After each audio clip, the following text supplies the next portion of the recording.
Hi, James Enriquez. I'm Leo Chang. Alexis Villarreal. James Credo. And thanks for tuning in to another episode of Our 2 Cents on Your Dollars. What did you just say? James Credo. Did you just ask me if you should pay down your debt? No, I just asked you for some money, that's all. Oh, okay. All right. I asked you if you could pay down my debt. Oh. No, I'll take a rate. Depends on the interest rate. Might want to hold on to that one. That's a I big owe one. you. Okay, so today we're going to be talking about, well, we get the question a lot. Should I pay down my debt quickly or should I invest it? So it's an easy yes or no answer, no? It depends. There's that dreaded answer again. What does it depend on, Mr. Credo? The D word. Oh, I gotta go first. Okay. Wow. Interest rates and your investment rate of return are two things you can look at to make a decision. Should I do this? Yeah. And liquidity. Cash flow. Also. Yep. Yeah. Definitely. That's a whole lot right there. Okay, hold on. Are we done? Hold on. We're good. Hold on. Okay, because Try to figure this out on your own. Because Credo that seems pretty easy and straightforward, right? Yeah. So what do you mean? If it's 13%. Do you need your notes? No, I'm good. Okay, so what do you mean rate of return versus interest rate? Can you unpack that a little bit more? Yeah, we get that question a lot from clients. Do I want to, pay off my debt early, or do I just continue to invest for my future? And you got to look at your opportunity cost, is what we call it. If your investments are earning more than the interest rate that you're paying on your loan, mathematically it's better to just invest those dollars versus accelerating or paying off your debt. I think it also depends on what terms of the note or terms of whatever the agreements are. Sometimes those are some really interesting ones, right? I think one of the common ones we get is, I want to pay off my house. And they're like in the final years of their mortgage payments. Mm-hmm. And I asked them the simple question. I said, have you looked at your payments? So it's actually what is going towards interest, what is going towards principal. And they're like, no, I just don't want to have that payment anymore. I can take that money and invest it. When you break it down and show them that they're basically just paying all principal at this point. It's cheap debt. Right. It's cheap debt. And so, right, so in that scenario, you're much better off investing and just keeping the payment going. So For most cases, what we like to do first is look, are you already on track for your goals? And you still have excess dollars that you can put towards other objectives like paying off the debt.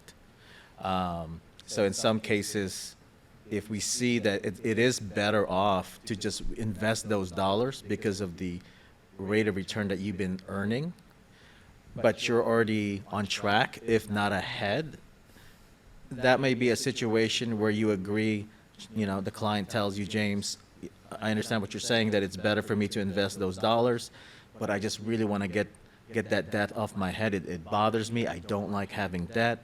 And that's a situation where you can agree, okay, you have excess dollars, you're already on track for retirement. Let's go ahead and pay that down in 2 to 3 years. So that's how you would kind of frame that, how you make that decision.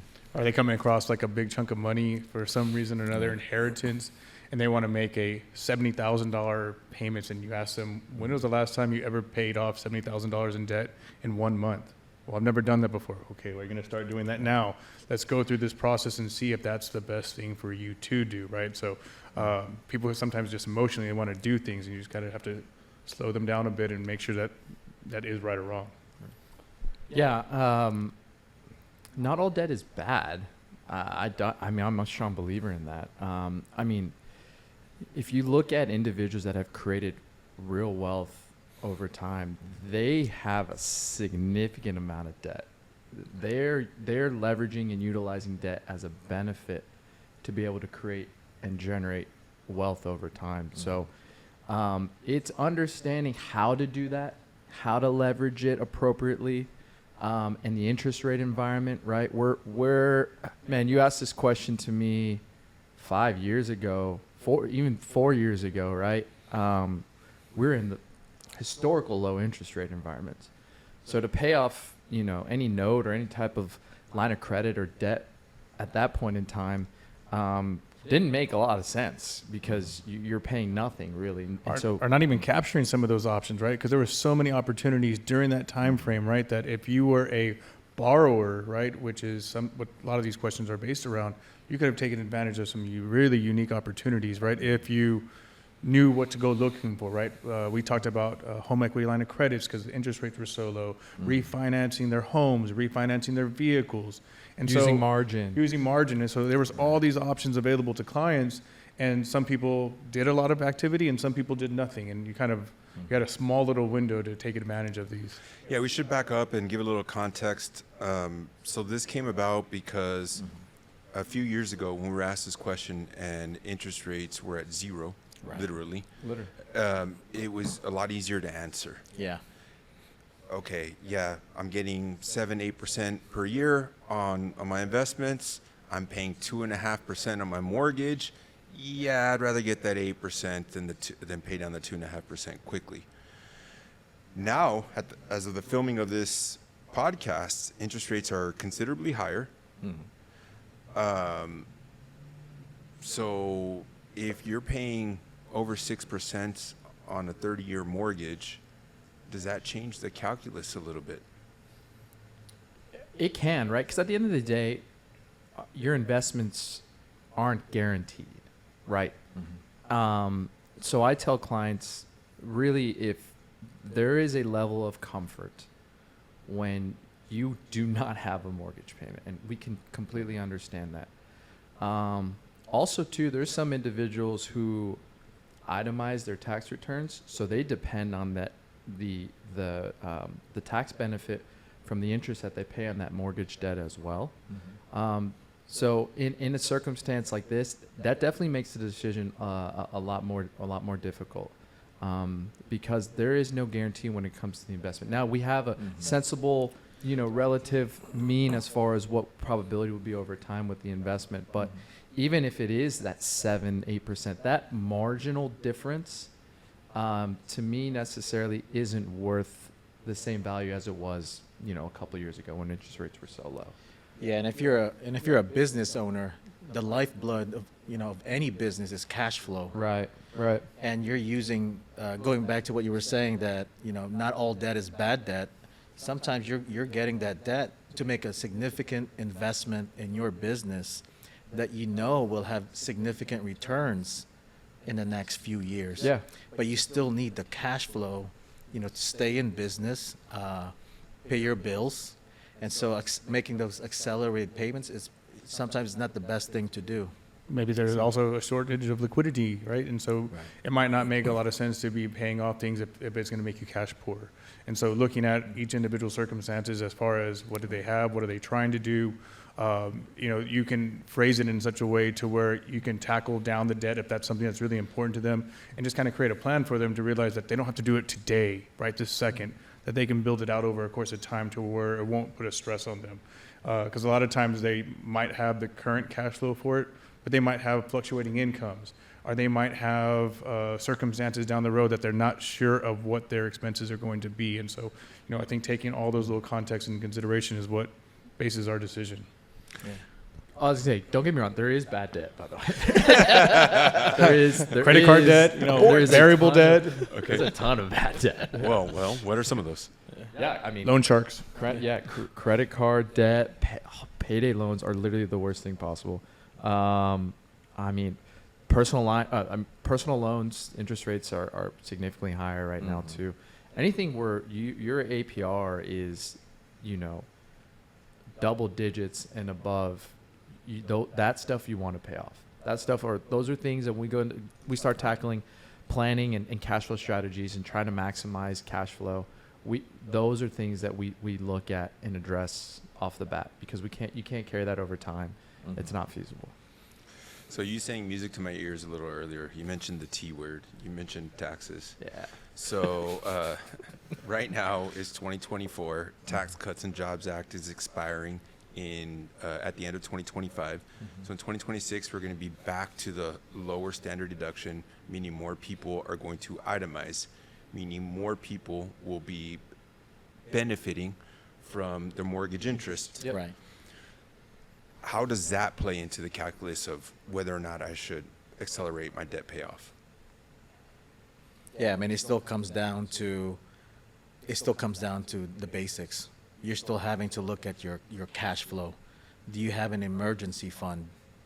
So even though legislation is changing, it gives you more, depending on what legislation it is, it does give you more of an opportunity to maybe make accelerated payments to pay off the debt, because you can have a higher deduction, but you still are having to go back to the basics.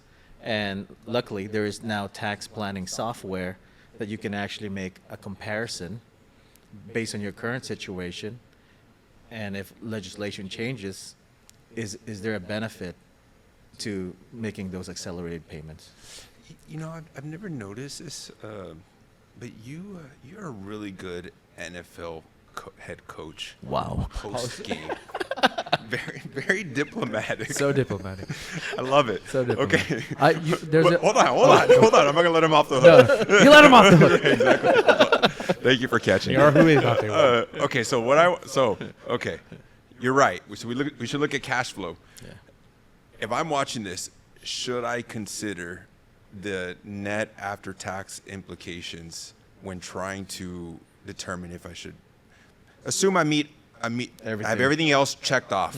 Right. That I got my emergency fund, I'm Right, good. right. Should I be considering the net after tax cost of that interest rate? Yeah, I mean, absolutely, because culturally, trying to look at all the pros and cons, we like to be tax efficient. Not with just investment planning, and we'll go through that later on. But even in this kind of situation, we have to look at that stuff. You mean my 5% CD is actually not 5%? What do you mean by that? Right? But I think that's like a common thing, right? Where someone's like, well, I got this high interest collection at the bank. I'm getting this high CD rate, and I'm really happy about this. And you start going down that scenario with them, right? And going back to your after tax, what are they actually keeping? Well, it depends, right? Some individuals are closer to that, and some individual high earners, right? They're getting a lot less than that because ordinary income, right? So helping them understand those little nuances. I was also going to say there's probably some individuals who think or assume that they could take their interest rate deduction, but they're taking the standard deduction. You cannot. So there are many people who are like, oh, well, I can deduct that interest rate payment on my mortgage, but they're taking the standard deduction. They're not even itemizing. So it won't play a part. So if you're taking standard deduction, that doesn't play a part. So you shouldn't even be thinking about some of that stuff. Yeah, that's kind of where my question came from. Right. Because I've heard people say that, and it's like, okay, well, if that's the reason why you're holding on to that mortgage, Yeah, if that's the only reason, Right. you should probably accelerate that debt payoff. Yeah, please 'cause don't you're not worry getting about that. any benefit. Yeah, there's no benefit whatsoever. But even then, too, helping them understand how to do that, right? Because there's some times where, again, going back to that concept where some people want to make these big payments at the end of the note when if you were going to do this and that was your plan, it's got to be at the beginning, right? Where it's mainly interest that you're paying. And so helping them again, going back to helping them understand when and how to do it is kind of, I think, where we come into. And that plays a big part is whether you should or you shouldn't. So. Yeah. Okay, going back to another episode where we talked about behavioral finances being a thing in financial planning, how does behavior or someone's beliefs play into whether or not they should accelerate debt payoff? I always feel like there's like some, I feel like get into this with religious beliefs sometimes where individuals just they don't want to carry debt. They are very debt averse, right? And so they want to do everything they can to not carry any, they want to pay cash for everything. And, again, for some individuals that might be okay and it might make a lot of sense because right, they're taking standard deductions, it doesn't really matter. But for other individuals that have more complex tax situations where they are itemizing, they have a business, that's where you got to start showing them where it might be okay to carry some debt. And, again, going through the software and the planning with them, that's where you can kind of get a better gauge on yes or no. Okay, but how do you advise people, like, if that's something I believe in, and that's really what I want to do, is that okay? Yes. Okay. Yeah, absolutely. You're still trying to stick to the math, you're showing them that the way you're doing it is not as efficient as it could be. And then you're showing them you could get ahead, and that can mean so many different things. But with what you're doing, it looks like you're still doing okay, but you could be doing things a lot better. But as long as you're reaching your objectives, Mr. and Mrs. Client, by all means, you're good to I go. always feel like our job is to free up your time and to try to Right. reduce stress in your life, financial stress. Right. And if that's what's going to help you sleep at night, and this is going to be a route that might not be the best route, but it's going to be the best comfortable route for you, then most definitely that's the route we should go. Yeah. Yeah, I like to tell folks we'll put two different scenarios side by side. Scenario A, you might pass along X amount. Scenario B, you might pass along Y amount. Right. If you're comfortable passing along a lesser amount, then you can go either way. Right. Whatever Right. makes you feel comfortable. Yeah, if that's not a priority for them. In some individuals, it's not. They're like, Yeah. I'm going to spend it all as quick as I possibly can anyway. I'm gonna So bounce the last check. bounce that last one. Yeah, there is an emotional aspect to it. But, like, I think that's such a great way of processing that scenario is having them understand that there's nothing wrong with either or. It's whatever your comfort level is, depending on what you're trying to achieve. But yeah, at the end of the day, if we're reducing your liability and your debt down over time, and then that's what you're comfortable doing, we're never going to be like, no, you got to carry that, no matter. I'm not working with you if you're not carrying that type of thing. That's you're never going to run into a situation like that. At least not with us. Yes. Yeah. Okay. Hopefully. All right. So here, this came up a while back. Mental heuristics. You have these general rules of thumb, and I was talking to somebody, and they asked me this question, and I asked the interest rate. They told me the interest rate, and it was relatively low. Mhm. So my first thought was, Don't pay it off. Don't pay it off. Right. And then I go and check the portfolio, and I realize this is a conservative person and has not seen the returns, like a more moderate to moderate aggressive portfolio. Mm-hmm. Can y'all talk a little bit about that? Yeah. So as we're recording currently right now, we've gone through a rising interest rate environment. And so our more conservative portfolios haven't performed nearly to the same level as our higher equity based portfolios. So our rates of return are significantly lower. And that's the client's comfort level, right? So that's the way that they want to maintain the risk over time for whatever goal they have for that asset. If that's the case, then we know that the risk adjusted return on that portfolio is going to be lower. It's going to be lower, and because we know that there's a level of conservatism with the holdings. And so if we know that return over time is going to be lower, then the margin, the opportunity cost that Credo was talking about, and that spread is going to be a lot smaller than if that portfolio was more equity based. And so in that circumstance, if their interest rate is 4%, right, and they're in a heavier bond, conservative fixed income portfolio, there's probably not much spread there. So it may be more feasible, and it probably would make more sense for them to pay that debt down. And I'm assuming somebody at that stage in life is probably going to be older, probably. Not necessarily. Not necessarily. I'm just. It was necessary. Again, I think in those type of scenarios, right, we're trying to reduce stress, right? Or I had a conversation with a client that was concerned about finances, concerned about taking money out, things of that nature, paying off some of the things that she needed to. And my conversation with her was, hey, this is what this is for, right? It's for you to be able to live your life and enjoy life. And if we can make your life less stressful by knocking out some of this debt, we need to do so, because I don't need you're at the stage in life where it doesn't matter doesn't matter if you have some debt, right? We want to try to get rid of it, but we want to make sure that you're not stressing, and that's going to cause an adverse effect on your health, right? Because they have other things that are more important, like their grandkids, and so definitely pay things off. Yeah. As long as you can reach your goal, it's still key, especially if it's retirement planning, because I stress over whether or not the client's gonna run out of money or not. And so if if it's a scenario where, you know, you're kind of butting heads a little bit because of you know, their belief systems, but you're running the math and it's showing, hey, it's cutting it close. We might not make it here. I highly recommend that we don't pay off that debt. You got to be able to push back, you know. So. Okay. Do you have any other parting words on paying off debt or investing? Yeah, I mean, at the end of the day,